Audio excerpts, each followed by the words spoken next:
ఈ నెల 26వ తారీఖు నాడు దేశంలో ఉన్నటువంటి కార్మిక సంఘాలు, ఉద్యోగ, ఇన్సూరెన్స్ కార్మిక సంఘాలన్నీ కూడా ఈరోజు ఈ నెల 26వ తారీఖు నాడు సమ్మె నోటీస్ ఇవ్వడం జరిగింది, సమ్మె పిలుపు ఇవ్వడం జరిగింది. దేశవ్యాప్తంగా కార్మిక వర్గం మొత్తం సమ్మెలో పాల్గొనాలని పిలుపు ఇవ్వడం జరిగింది.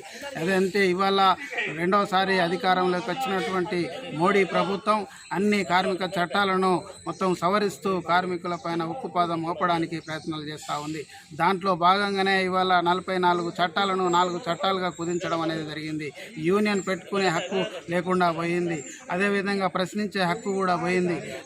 ఇంకా కూడా ఏదైతే మొత్తము ఈ ప్రైవేటు పరం చేయడం కోసం రైల్వే, బ్యాంకింగ్, ఇన్సూరెన్స్, అదేవిధంగా పోస్టల్ డిపార్ట్మెంట్లు, అదేవిధంగా అన్ని ప్రభుత్వ రంగ సంస్థలన్నింటినీ కూడా ప్రైవేటు వాళ్లకు దారాదత్తం చేస్తున్నటువంటి మోడీ ప్రభుత్వానికి ఇవాళ చెంపపెట్టుగా మనం ఈ సమ్మె ద్వారా తెలుపవలసిన అవసరం ఎంతైనా ఉంది.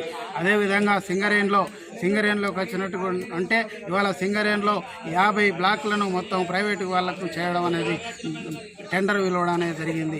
దాంట్లో సింగరేణి 5 బ్లాకులు ఉన్నాయి.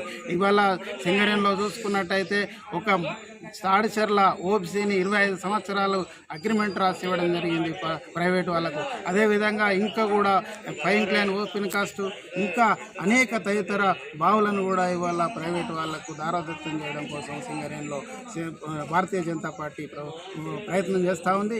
వాటన్నిటిని కూడా ఇవాళ ఎదిరించాలన్నా, మొత్తం దేశవ్యాప్తంగా ఉన్నటువంటి ప్రభుత్వ రంగ సంస్థలను రక్షించుకోవాలన్నా ఇవాళ మనం నవంబర్ 26వ తారీఖు నాడు ఒకరోజు సమ్మెలో పాల్గొని మోడీ ప్రభుత్వానికి ఒక చెప్పపెట్టలాగా మనం మన యొక్క కార్మిక వర్గం యొక్క సత్తా చూపెట్టవలసిన బాధ్యత ఉంది.